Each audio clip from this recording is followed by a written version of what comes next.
Good evening. Strong winds lashed Vancouver Island earlier this morning. North of the Malahat, fallen trees and snapped branches brought down power lines, and morning ferry sailings to the Gulf Islands, the Sunshine Coast, and to the mainland were all canceled. By this afternoon, it had cleared up, though. A-News reporter Brent Shearer has more on our top story. He joins us live in our Mid-Island Bureau. Brent. Hudson, thousands of people woke up in the dark after a powerful storm swept over the island, leaving BC Hydro crews with plenty of work to do this morning. BC Hydro crews up and down Vancouver Island were out early restoring power after a wicked overnight windstorm. At one point, there were more than 1,000 customers in the Comox Valley in the dark, but for most, the power outage didn't last very long. Here in Ladysmith, crews had their work cut out for them.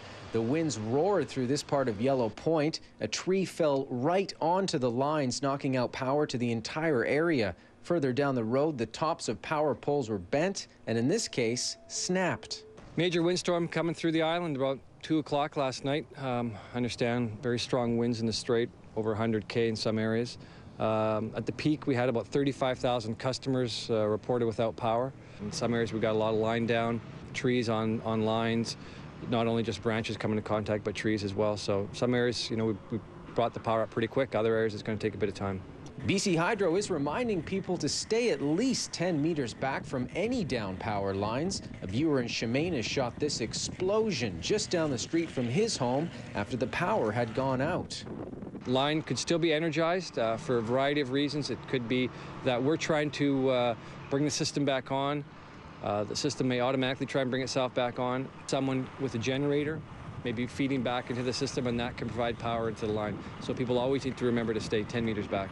The wind peaked in the early morning hours, but was still going strong enough to cancel ferry service to the Gulf Islands and Sunshine Coast. However, the winds died down. In Nanaimo, ferry service to the mainland was back up and running by 10:30.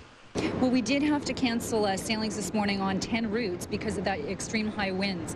There were gusts in excess of 50 to 60 knots, so for safety reasons, that's why we tie up. All part of living on the wild west coast.